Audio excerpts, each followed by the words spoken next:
एक गुरु का एक शिष्य बहुत ही गहन ध्यान लगा रहा था, लेकिन उसका ध्यान नहीं लग रहा था। उसके मन में हमेशा के लिए विचार भरे रहे। उसने अपने मन को खाली करने की बहुत कोशिश की, लेकिन अंत में जब उसने सारी कोशिश की तब वह अपने गुरु के पास गया और उसने अपने गुरु से कहा कि गुरुदेव, मेरा मन हमेशा दृष्टिकोण से भरा रहता है, मेरा ध्यान एक जगह पर नहीं लग रहा है।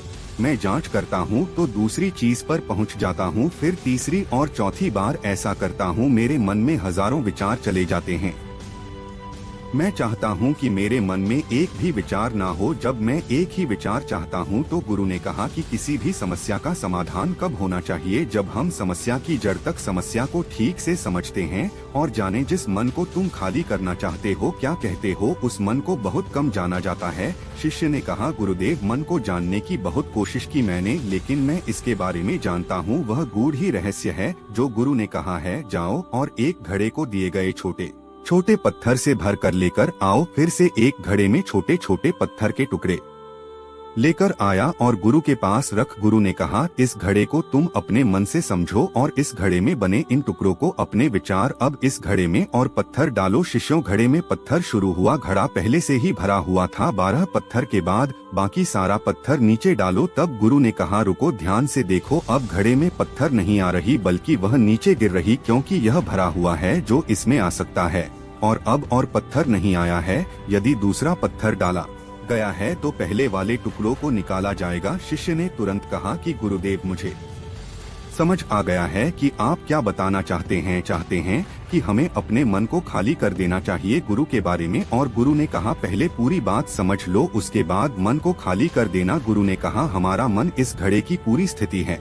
घड़े को तुम पत्थर से भर सकते हो, लेकिन मन को विचार से नहीं भर पाओगे। मन हमेशा खाली ही रहता है। शिष्य ने कहा, गुरुदेव, मैं कुछ समझ नहीं पाता हूँ। मन अगर हमेशा खाली रहता है तो हम उसे खाली करने में क्यों लगे रहते हैं? क्या चाहिए? गुरु ने कहा, इस घड़े से सारे पत्थर को एक एक करके बाहर निकाल दिया। 2 शिष्यों ने ऐसा किया। घड़े से एक पत्थर को बाहर कर दिया और अंत में वह घड़ा खाली हो गया। गुरु ने कहा बाहर, तो यह घड़ा खाली हो गया। अब इस घड़े में कोई भी पत्थर की डाल हो सकती है, या फिर किसी भी तरह की पत्थर की डाल हो सकती है, या फिर जर्मनी के किसी पैनल में डाली जा सकती है, आधी भर सकती है, या इसे फिर से पूरा भर दिया जा सकता है। शिष्य ने कहा, गुरुदेव, मैं फिर भी यही कह रहा हूँ कि मन को खाली करना है। यह पत्थर आसानी से निकाला जा सकता है और घड़े को खाली किया जा सकता है, लेकिन मेरे मन को खाली कैसे किया जा सकता है? गुरु ने कहा, यह खाली घड़े में एक पत्थर और 2 डालो पत्थर हटाना। गुरु ने कहा, चलो तो ऐसा करो, इस घड़े में 2 पत्थर डालो और 4 पत्थर निकालो। शिष्य ने कहा, गुरुदेव, ऐसा कैसे हो सकता है? कोई चमत्कारी घड़ा तो है नहीं कि 1 डालो तो 2 निकालो, 2 डालो तो 4। गुरु ने कहा है, यह घड़ा चमत्कारी नहीं है, लेकिन जो एक चमत्कारी घड़ा है, यानी जो चमत्कारी घड़ा है वह चमत्कारी है। सिर्फ तुम एक विचार निकाल लोगे तो उसके पीछे के 2 विचार, जब तुम उन 2 विचारों को पकड़ते हो तो उसके पीछे के 4 विचार रुकते एक के बाद एक विचार को पकड़ते जाते हो। यह मिट्टी का घड़ा तो पत्थरों से भरा होगा, लेकिन विदेशी मन कभी नहीं भरता, वह हमेशा खाली रहता है। और खाली नहीं रहता, यह मन की माया है कि सब कुछ है लेकिन कुछ भी नहीं खींचा। गुरुदेव ने कहा, आपकी बात समझ में आ रही है, लेकिन क्या मैं हमेशा अपने विचारों की जाल में फंसा हुआ हूँ? क्या मन की माया से बाहर निकलने का कोई रास्ता नहीं है?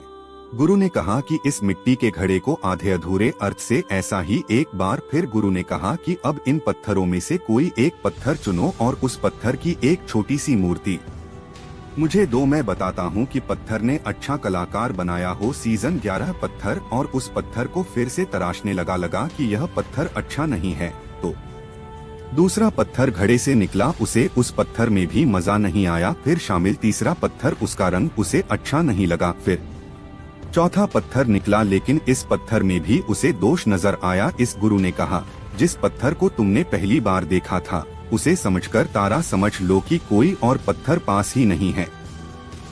तब उस शिष्य ने उस पत्थर से इतनी सुंदर मूर्ति बनानी शुरू की और उस पत्थर से उसने अपने गुरु की तरह एक अति सुंदर मूर्ति बनाई और कहा कि इस पत्थर से इतनी सुंदर मूर्ति बन सकती है मैंने सोचा था कि यह भी गुरु ने नहीं बनाया होगा। कहा, जब हमारे पास विकल्प नहीं होता है तब हमारे पास जो भी होता है, हम में एक ही संपूर्ण ऊर्जा विकल्प होते हैं और एक ही को सबसे बेहतर तोड़ते हैं। और जब भी विकल्प होता है तब हम बस पत्थर ही गठबंधन छोड़ते हैं। मूर्ति मूर्ति ही नहीं है, हमारा मन हमारे लिए एक विचार के पीछे के हजारों विकल्प खोल कर रख देता है और हम एक मुख्य विचार को उन हजारों विकल्पों को ठीक करने के लिए कहते हैं जो फंस गए हैं। शिष्य ने कहा कि मैं आपकी बात अच्छी तरह से समझ गया हूँ, लेकिन अब मुझे क्या करना चाहिए? मेरा सुझाव ले। गुरु ने कहा, मन की जाल में मत संसो, मन को खाली करने का प्रयास मत करो, अपने ध्यान को एकत्रित करो, एकाग्रचित्त रहो। जो कर रहे हो उसे अंतिम समझकर ऐसे करो कि इसके बाद कुछ नहीं करना, और जब विचार करें कार्य करो तब केवल एक ही पर कार्य करो। मन के माया जाल से कोई तीसरा विचार न देखें। इतना आसान नहीं, बल्कि अभ्यास करने से सब कुछ पाया जा सकता है। टीचर ने कहा, गुरुदेव मैं ऐसा ही कहूँगा। यह बात कहानियों के लिए आपका बहुत बहुत धन्यवाद। सब अपने मन को खाली करने का प्रयास करते रहें, जोर से पकड़ ले, क्योंकि हम विचारों को शांत करने के लिए विचारों का ही प्रयोग करते हैं। और जिन विचारों से जुड़े होते हैं, जिन विचारों का वह विचार करते हैं और जिन विचारों को आप शामिल करना चाहते हैं, यह जानकारी नहीं चाहते हैं, तो यह कैसे संभव है? जब आप शांत होने की कोशिश कर रहे हों तो यह तभी संभव हो सकता है जब आप शांत होने की कोशिश करें और समस्या के समाधान पर ध्यान दें, एकाग्रता पर ध्यान केंद्रित करें और इस बात को स्वीकार करें कि चिंता करने से समाधान वितरित नहीं, करने से समाधान वितरित किए जाते हैं। यह कहानी एक ऐसे लाचार और बेबस आदमी की है जो कभी एक सफल बिजनेसमैन हुआ था। आज की स्थिति ऐसी है कि वह पूरी तरह से दिवालिया हो गया है। आज वह आदमी 1 रुपए के लिए किराए पर है। वह आदमी अपने घोड़ों के लिए सुबह शाम भगवान से विनती करता है, पर भगवान उसकी एक नहीं सुन रहे हैं और नहीं सुनेंगे, क्योंकि जब वह आदमी अमीर हुआ था और उनकी बिजनेस फर्मों पर था तो उसने कहा कि वह गलतियां की जो भगवान को बिल्कुल भी पसंद नहीं है। उसने अपनी कंपनी के कर्मचारियों के बारे में कभी नहीं सोचा। उसने अपने दुख में कभी साथ नहीं दिया। काम अधिकतर चीजें थी और पैसा कम देता था। उसने कभी कभी अपने कर्मचारियों को बढ़ावा नहीं दिया। उसने कभी गरीब को दान नहीं दिया।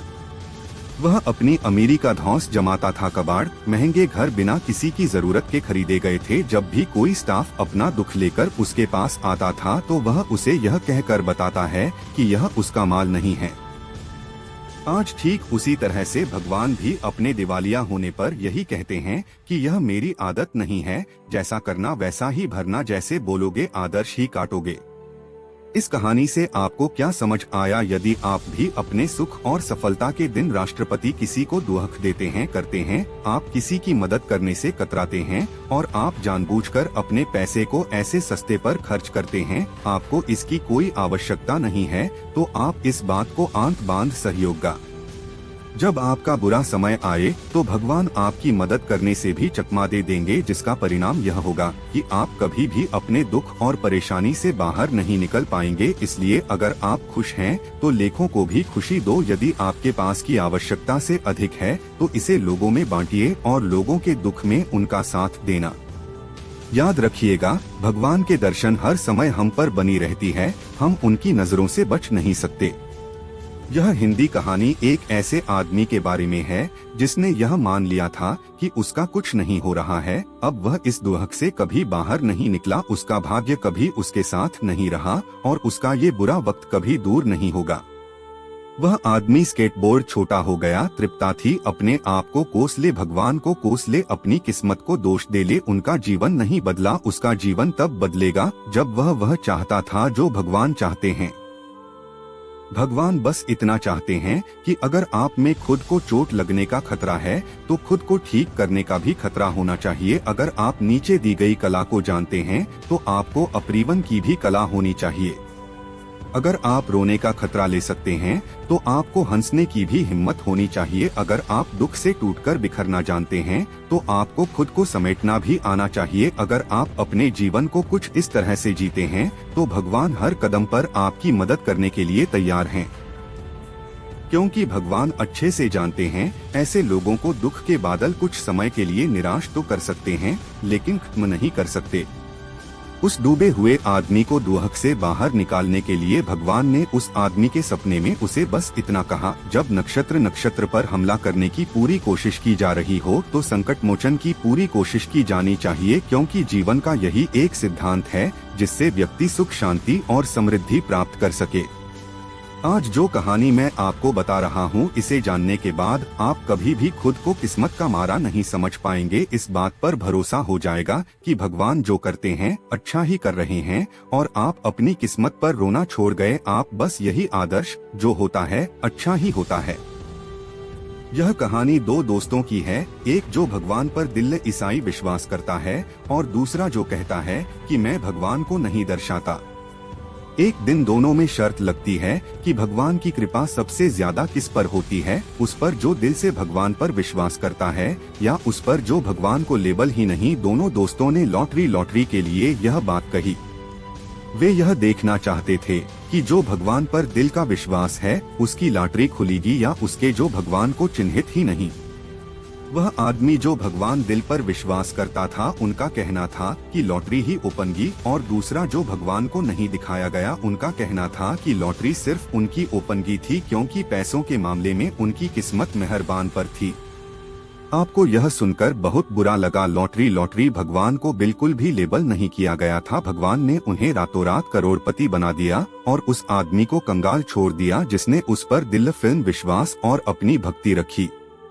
लॉटरी न डिस्काउंट की वजह से वह आदमी बहुत दुखी हुआ जो भगवान की दिल की भक्ति थी। कुछ ही साल का सफर होगा। लॉटरी बुरी आदत और बुरी संगति की वजह से हो गया बर्बाद। एक दिन ऐसा भी आया कि उसने मानसिक रूप से परेशान होकर आत्महत्या कर ली और उनका पूरा परिवार सड़क पर आ गया।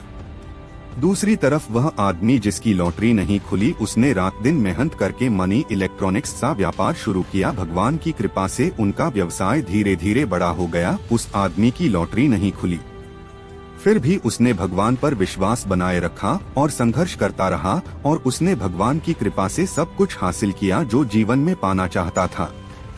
आप हमेशा याद रखें, बिना मेहनत और संघर्ष के गम का कोई वजूद नहीं होता। आज है तो कल नहीं है। इस बात को आंत बांधने की योजना बनाई गई है कि जब भी भगवान किसी व्यक्ति के जीवन को सुखी बनाने की योजना बनाते हैं तो उस आदमी को बहुत ज्यादा परेशानी और संघर्ष झेलना पड़ता है। ठीक उसी तरह जैसे बिना किसी कष्ट के किसी पत्थर की मूर्ति का रूप नहीं ले सकते। यह कहानी एक ऐसे आदमी की है जो तुम्हें भी बहुत दुहक हुआ जानते हैं। क्यों? वह आदमी अपने जीवन में बहुत कुछ हासिल करना चाहता था पर उसे कुछ नहीं मिला। अब उसने संकेत दिया है कि उसके पास अब इतना समय नहीं है कि वह सब कुछ फिर से शुरू कर सके। शायद वह उस आदमी के बारे में नहीं जानता। 65 साल की उम्र में किसने शुरू किया अपना पहला बिजनेस और देखते पूरी दुनिया में खुल गया। इस बिजनेस का नाम है KFC चिकन। आपको इसका नाम पता होगा। एक और उदाहरण लेते हैं। एक महिला अपनी छोटी सी बच्ची के साथ संघर्ष करती रही। उसने एक किताब लिखी और जब वह इस किताब को प्रकाशकों के लिए छपवाने के लिए गया तो उन सबने अपनी किताब को छापने से मना कर दिया। फिर भी उसने लगभग 200 प्रकाशकों को नहीं रोका और सबने अपनी किताब को छापने से मना कर दिया। लेकिन कहते हैं ना रहने से रास्ते बन जाते हैं। एक प्रकाशक उस महिला की किताब को छापने के लिए तैयार हो गया। उसकी किताब कॉपी और 6 महीने में सिर्फ एक ही किताब बिकी। फिर भी वह हार नहीं मानी। एक समय ऐसा भी आया, उसकी किताब की चर्चा पूरी दुनिया में हो गई। उनकी किताब है हैरी पॉटर। उस महिला का नाम JK रोलिंग है। यह महिला अपनी किताब की बदचलन इंग्लैंड की रानी से भी ज्यादा अमीर हो गई थी। आप क्या जानते हैं यह सब कैसे हुआ? बस इन लोगों ने क्या किया जो इनके दिल ने कहा। जब तुम वह करते हो जो तुम्हारा दिल करता है तो आपकी योग्यता निश्चित है। और यही नहीं, इस तरह के काम में भगवान की कृपा भी बनी रहती है। आप जीवन में जो पाना चाहते हैं, अगर तुम्हें वह नहीं है तो आप अंततः हैं शिकायत कर रहे हैं, बिल्कुल उल्टे हो जाते हैं। आप भगवान को कोसने में लगे हुए हैं। आप कहते हैं कि भगवान आपके साथ अन्याय कर रहे हैं। हर व्यक्ति जीवन को सुख और समृद्धि से भर रहे हैं, बस आपको दुख पर दुख देते जा रहे हैं। शायद आपको पता नहीं आप स्वयं अपने दुख का कारण हैं। वह कैसे? आप जब तक दुखी रहेंगे, भगवान को कोसते रहे, तब तक भगवान की शक्तियाँ आप पर नहीं चलेंगी। भगवान चाहोकर भी आपकी मदद नहीं करेंगे। भगवान केवल उनकी मदद करते हैं जो अपने स्टूडियो को भगवान को नया कर खुश रहने की कोशिश करते हैं और अपने जीवन के लक्ष्य को पूरा करने की कोशिश में लगे रहते हैं। आपके साथ जो कुछ भी होता है भगवान को सब पता है, आपको इन्हें दिखाने की आवश्यकता नहीं है। इस हिंदी कहानी को ध्यान से समझें। यह कहानी एक ऐसे आदमी की है जो सरकारी नौकरी पाने के लिए जी तोड़ मेहनत करता था। उसने अपनी तरफ से पूरी ईमानदारी के साथ मेहनत की, उसकी मेहनत में कोई कमी नहीं थी, फिर भी उसे नौकरी नहीं मिली। वह सरकारी नौकरी न मीटिंग से निराश नहीं हुआ। उनका कहना था कि सब ऊपर वाले की दुकान है, वो जो करेंगे सब अच्छा ही होंगे। उस आदमी को सरकारी नौकरी नहीं मिली, लेकिन हाँ, सरकारी नौकरी की तैयारी करके पढ़ाई का जो अनुभव हासिल हुआ उसे यूट्यूब के वेबसाइटों पर ब्लूटूथ लगा और देखते कुछ साल पहले उनका चैनल बड़ा बन गया। वह आदमी छात्रों के बीच प्रसिद्ध हो गया। फिर उसने ऑनलाइन क्लास शुरू की जहां वह कुछ मासिक फेसबुक था। उसकी महीने की कमाई लाखों में पहुंच गई। वह इतना कमा रहा था जो एक सरकारी नौकरी से कभी भी काम नहीं कर सका। अब आप मान लीजिए अगर वह आदमी सरकारी नौकरी न मीटिंग की वजह से निराश हो जाता है, भगवान को कोसने लगता है, तो क्या वह सफल हो पाता है? नहीं ना, उस पर भगवान की शक्तियों का भी असर नहीं। उनका पूरा जीवन बर्बाद हो गया। लेकिन नहीं, उसने भगवान में विश्वास रखा, अपने काम पर ध्यान दिया और उस आदमी का जीवन बदल गया।